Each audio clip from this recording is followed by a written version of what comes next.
मेरी कविता कर्मों का बहीखाता। जबान कड़वी है मेरी, जबान कड़वी है मेरी, सच का सबको स्वाद बताती हूँ। जब जब लोग अपनी बात से पलटते हैं, मैं सच्चाई का आईना लेकर सामने खड़ी हो जाती हूँ। गिरगिट की तरह रंग बदलती नहीं, सबके साथ एक साथ बर्ताव कर जाती हूँ।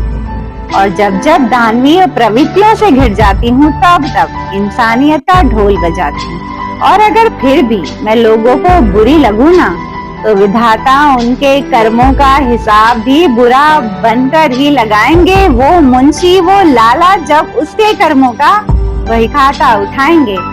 धोखे वाली चालाकी आती नहीं, धोखे वाली चालाकी आती नहीं, विश्वास की कमाई खाती हूँ। प्रेम में डूबा हृदय मेरा, तभी तो नफरत भाव से डर जाती हूँ। पीठ पीछे क्यों ही कहना, सामने सबके सबको अपनी बात बताती हूँ।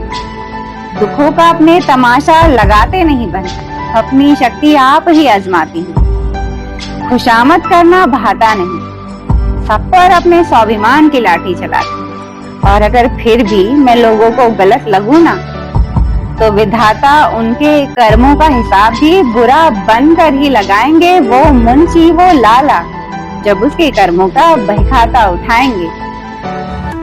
Thank you so much. आप सब ने अपना कीमती वक्त देकर मेरी इस कविता को सुना, और मुझे उम्मीद है मेरी कविता आप सभी को बहुत अच्छी लगी होगी। और अगर अच्छी लगी हो तो मेरे वीडियो के ठीक नीचे एक रेड कलर का सब्सक्राइब बटन है, उसे दबा दीजिए। और एक बेल आइकॉन है, उसे भी जरूर दबाइए, ताकि मेरा हर नया वीडियो आप तक आसानी से पहुंच सके और मैं आप सबके दिलों तक भी आसानी से पहुंच सकूं। तो आज की मेरी कविता का शीर्षक है कर्मों का बहीखाता, और इस टॉपिक पर अब मैं थोड़ी बहुत बातें करूंगी आप सभी से। हिंदू धर्म में कहते हैं कि हमारे कर्मों का बहीखाता जो है ब्रह्मा जी संभालते हैं।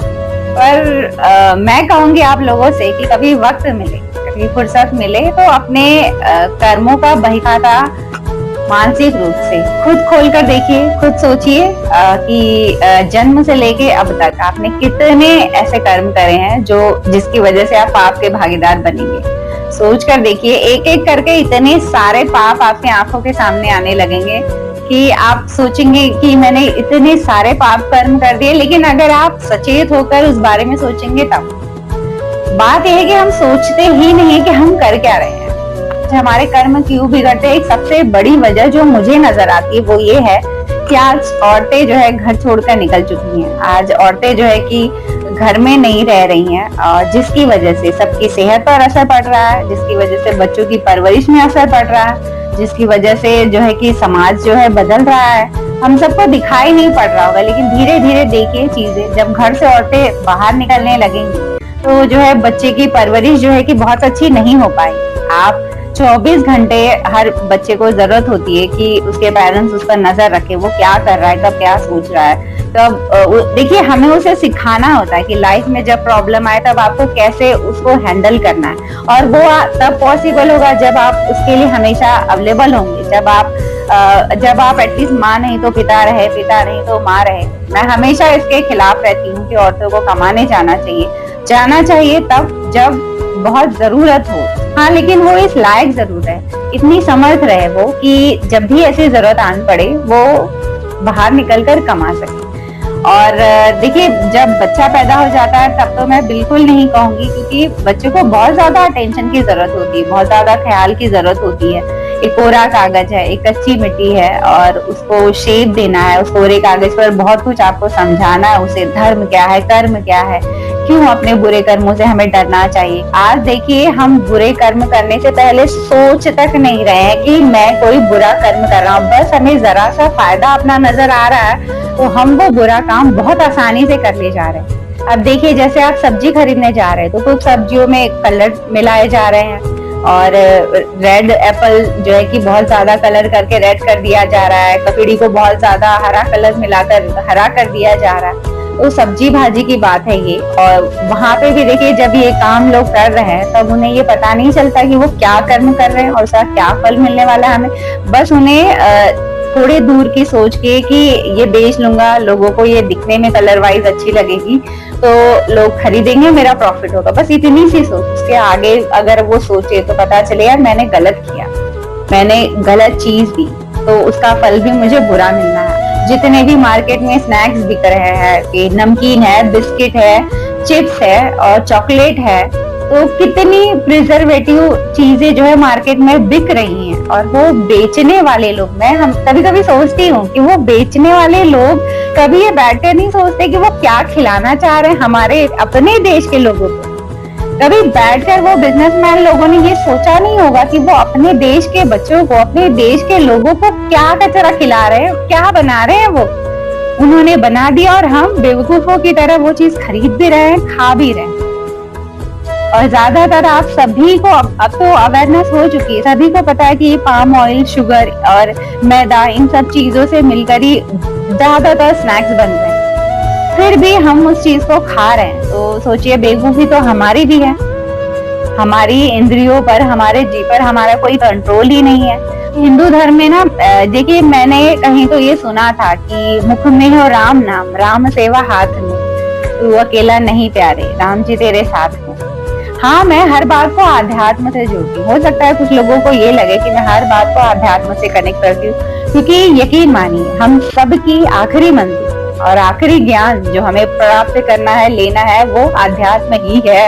आप इस दुनिया में दौड़ लीजिए, रिश्ते बना लीजिए, चीजें खा लीजिए, जो भी कर लीजिए आपका मन है, लेकिन संतुष्टि, मन का सुकून, शांति, वो सब आपको आध्यात्म से ही मिलेगी। तो जब आप अपने मुख से राम नाम लेंगे और हाथों से वो काम करेंगे, राम सेवा करेंगे, मतलब प्रभु वाली सेवा करेंगे। अगर आप कोई ऐसी चीज बनाते जो लगे कि हाँ इससे खाने से लोगों का फायदा ही होगा, नुकसान नहीं होगा, किसी की सेहत तो बुरा असर नहीं होगा, इसका मतलब ये कि आपके कर्म अच्छे बने।